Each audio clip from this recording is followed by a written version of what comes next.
Hello नमस्कार दोस्तों, एक बार फिर से आपके अपने यूट्यूब चैनल गवर्नमेंट जॉब का भंडार पे स्वागत है। दोस्तों, भारतीय वायुसेना इंडियन एयरफोर्स के अंदर काफ़ी अच्छी वैकेंसी है। ये ग्रुप सी के अंदर वैकेंसी है। इसकी वैकेंसी डिटेल और कौन कौन इसके अंदर आवेदन कर सकता है, क्या एक्सपीरियंस इसके अंदर रखा गया है, ये सारी कुछ जानकारी मैं इस वीडियो के अंदर देने वाला हूँ। बस आप तो वीडियो के अंत तक देखना ताकि आपको अच्छे से जानकारी समझ में आए। तो दोस्तों, पहले मैं इसकी पोस्ट बता देता हूँ। MTS की वैकेंसी है, ठीक है। MTS की है, हाउस कीपिंग की वैकेंसी है। इसके बाद मैथ स्टाफ है, LDC है, हिंदी टाइपिस्ट की है। और इसके बाद स्टेनोग्राफर ग्रेड सेकंड है, स्टोर कीपर सुपरिटेंडेंट है ना। इसके बाद स्टोर कीपर है, लॉन्ड्रीमैन की वैकेंसी है, ठीक है। या जो फीमेल के लिए ऐसी कारपेंटर है, पेंटर है, वेल क्लींजर की है, सिविलियन मोटर की है, फायरमैन की है। इसके साथ ये सारी कुछ वैकेंसी इसके अंदर रहने वाली है। अब मैं आपको बताऊंगा इसके अंदर आप कौन कौन इसके अंदर आवेदन कर सकता है, ठीक है। अब MTS के लिए 10वीं पास होना आवश्यक है। इसके साथ साथ ही आपको डिजायरेबल की बात करूँ तो इसके अंदर आपको 1 साल का एक्सपीरियंस होना आवश्यक है, ठीक। 1 साल का एक्सपीरियंस होना चाहिए, जो कि वॉचमैन और लश्कर गार्डनर ऑपरेटर ऑफ माली फ्रॉम ए ऑर्गेनाइजेशन इंस्टीट्यूट से आपका 1 साल का प्रमाण पत्र होना आवश्यक है, ठीक। इसके बाद HKS की बात करूं तो हाउस कीपिंग की, इसके अंदर आपको सिर्फ और सिर्फ 10वीं पास वाले इसके अंदर आवेदन कर सकते हैं। अब मैं इसकी वैकेंसी डिटेल भी आपको देने वाला हूं, ये PDF भी आपको उपलब्ध करवा दूंगा, ठीक है। इसके बाद जो वैकेंसी है मेस स्टाफ के अंदर भी आपसे एक्सपीरियंस मांगा गया है। यहाँ देखना, मैट्रिकुलेशन पास 10वीं पास वाले इसके अंदर आवेदन कर सकेंगे। इसके साथ साथ ही आपको डिजायरेबल की बात करूँ तो इसके अंदर 1 ईयर का एक्सपीरियंस वेटर और washer up from a organisation institute से आपका प्रमाण पत्र होना चाहिए, ठीक है दोस्तों। इसके बाद LDC की वैकेंसी, इसके बाद दोस्तों देखना LDC की वैकेंसी। LDC के अंदर 12वीं पास वाले इसके अंदर आवेदन कर सकते हैं। उसके साथ साथ ही typing speed 30 word per minute in English, ठीक है। मैनुअल स्पीड और 30 पर मैनुअल स्पीड मांगी गई इसके अंदर, और टाइपिंग स्पीड 35 वर्ड मिनट पर इंग्लिश और कंप्यूटर, ठीक है, कंप्यूटर पे। और 35 word per minute correspond of 1500 की डिप्रेशन पर और एवरेज ऑफ 5 की डिप्रेशन पर ईच वर्ड आपकी 35 की स्पीड होनी चाहिए LDC के अंदर। और हिंदी टाइपिस्ट है उसके लिए अलग से है। जैसे मान लो ये हिंदी टाइपिस्ट है, हिंदी टाइपिस्ट के लिए आपको 12वीं पास तो होना ही चाहिए, और 25 हिंदी टाइपिंग की स्पीड आनी चाहिए आपकी, ठीक है। मैनुअल टाइपराइटर की और टाइपिस्ट की बात करूँ तो इसके अंदर 30 वर्ड पर मिनट, ठीक है, 30 वर्ड पर मिनट रखा गया है, ठीक है दोस्तों। इसके बाद मैं बात करूँ स्टेनोग्राफर ग्रेड की, तो इसके अंदर 12th पास वाले आवेदन कर सकते हैं। इसके साथ साथ detection 10 minute 80 word per minute होना चाहिए, और transcription 50 minutes English on computer आपसे करवाया जाएगा, ठीक है।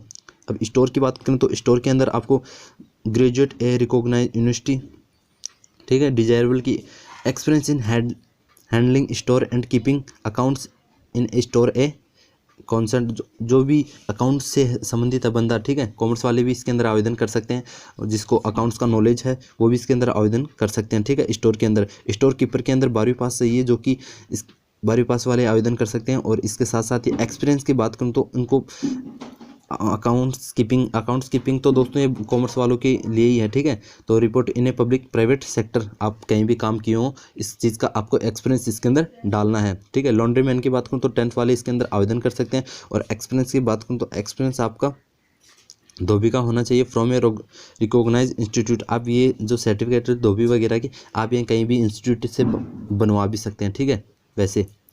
और इसके बाद अया की बात करूँ तो अया वार्ड सहायिका, जो कि female candidate only female candidate के लिए रहने वाला है। और इसके अंदर आपको मैट्रिकुलेशन पास होना चाहिए। इसके अंदर एक्सपीरियंस मांगा गया है, जो कि 1 year experience as a hospital nursing homes from a organisation institute, ठीक है दोस्तों।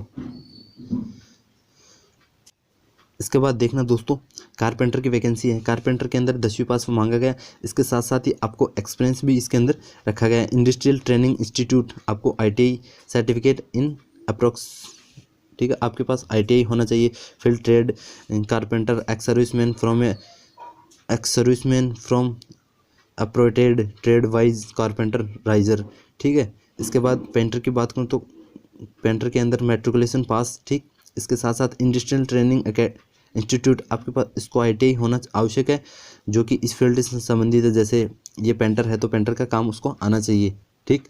इसके बाद वैकेंसी है जिसके अंदर आपको 10वीं पास वाले इसके अंदर आवेदन कर सकते हैं, ठीक है। मैट्रिकुलेशन पास एक्स सर्विसमैन सिविलियन मैकेनिज्म, ये जो ड्राइवर की वैकेंसी है इसके अंदर आपको हैवी और लाइट लाइसेंस की आवश्यकता होगी, जो कि एकदम प्रोफेशनल स्किल ड्राइवर होना चाहिए। इसके साथ साथ ही उनको मैकेनिज्म का नॉलेज भी होना आवश्यक है, ठीक है, मिनिमम 2 ईयर का। इसके बाद में कुक ऑर्डिनरी ग्रेड की बात करूँ तो मैट्रिकुलेशन पास और 1 ईयर एक्सपीरियंस इन ट्रेड, आपको खाना बनाने का ज्ञान होना चाहिए, ठीक है। फायरमैन की वैकेंसी, अब मैन आपकी फायरमैन की देख लेना, आपकी इसके अंदर क्या क्या दे रखा है। फायरमैन के अंदर इसेंशियल के अंदर आपको 10वीं पास चाहिए। इसके साथ must have under coverage training fire safety, जो ये तो दोस्तों इसका काफ़ी बड़ा सर्टिफिकेट रखा गया है, जिसके पास having work regular civil defence fire brigade fireman any government, ठीक है, have a passed general fire fighting course, जिसने भी कोर्स वगैरह किया है। इसके अंदर एक्सपीरियंस वगैरह कुछ नहीं चलेगा, यदि आपने कोर्स किया तो अप्लाई करना, अन्यथा रहने देना। अब मैं वैकेंसी डिटेल्स की बताऊं तो दोस्तों इसके अंदर हर स्टेशन के अलग अलग, जैसे राजस्थान हो गया, जामनगर हो गया, गुजरात अलग अलग, सिरोही रात है ना, जोधपुर, इस तरीके से इसके अंदर अलग अलग स्टेशन है और अलग अलग वैकेंसीज हैं। जैसे मैस स्टाफ हो गया, मैस स्टाफ की जैसे मान लो मैस स्टाफ की एक वैकेंसी है यूआर की, ठीक है, ये इसके ग्रेड पे है, और ये है ADJT air force station Ratanada Jodhpur Rajasthan, जिसके पिन कोड ये हैं। अब आपको पोस्ट जैसे आप फॉर्म फिलअप करोगे तो आपको अलग अलग पोस्ट के हिसाब से डालना होगा, ठीक है। ये इसकी वैकेंसी, ये मैं आप देख लेना PDF में, मैं आपको PDF उपलब्ध करवा दूंगा, ठीक है। ये काफ़ी बहुत ज़्यादा वैकेंसीज हैं अलग अलग के अंदर। हाउ टू अप्लाई, दोस्तों इसके अंदर हाउ टू अप्लाई, आपको फॉर्म कैसे फिलअप करना होगा इसके बारे में मैं बता दूं, कौन कौन से डॉक्यूमेंट्स लगाने हैं आपको, ठीक है। Eligible candidate can apply for above air force station, ठीक है। चॉइस सब्जेक्ट, आपको सब्जेक्ट चॉइस करनी है, जो जितनी वैकेंसीज हैं, ठीक है। क्वालिफिकेशन आर एप्लीकेशन, ठीक, टाइपिस्ट इंग्लिश हिंदी फॉर्मेट, ये जो LDC वालों के लिए। इसके साथ application for the post of, आपको जो भी जिस पोस्ट से आप अप्लाई कर रहे हैं वो अपने लिफाफे के ऊपर डालना है और अपनी कैटेगरी डालनी है। अब बताऊं, last date receipt application 30 from date of advertisement number, जब भी एडवर्टाइज में ये खबर आएगी तो आपको उसके 30 दिन के अंदर अंदर डाल देना। All document support education qualification as domicile, ठीक है, एक्सपीरियंस सर्टिफिकेट, ठीक, ये भी आपको डालना है। In case OBC candidate applying reserve quota, ठीक है, their caste should be listed under the central list OBC, वहाँ उसके पास OBC का जो अपना जाति प्रमाण पत्र वो होना चाहिए, ठीक है। The ex serviceman to submit copy of discharge book, ex serviceman यदि अप्लाई करते हो तो अपनी discharge book self attested with application, ठीक है।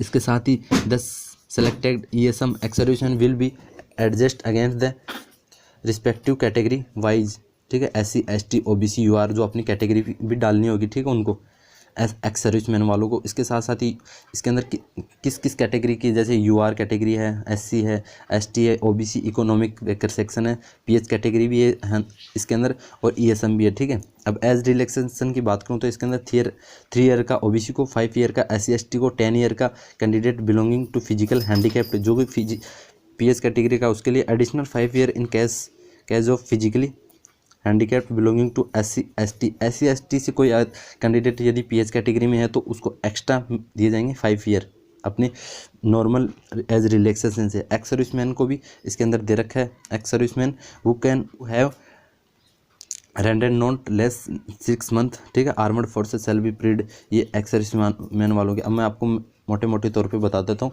SC ST OBC PH category को applying reserve category not entitled in any relaxation, यदि आप जनरल से अप्लाई करते हैं तो आपको वो इस चीज़ का लाभ नहीं दिया जाएगा, ठीक है। The crucial date of determining age limit shall be last date of receipt application serve condition, ठीक। इसके बाद मैं बात करूँ डिपार्टमेंटल एम्प्लॉय, जो कि 40 ईयर UR कैंडिडेट के लिए, ठीक है, डिपार्टमेंटल कैंडिडेट हैं वो उनके लिए है।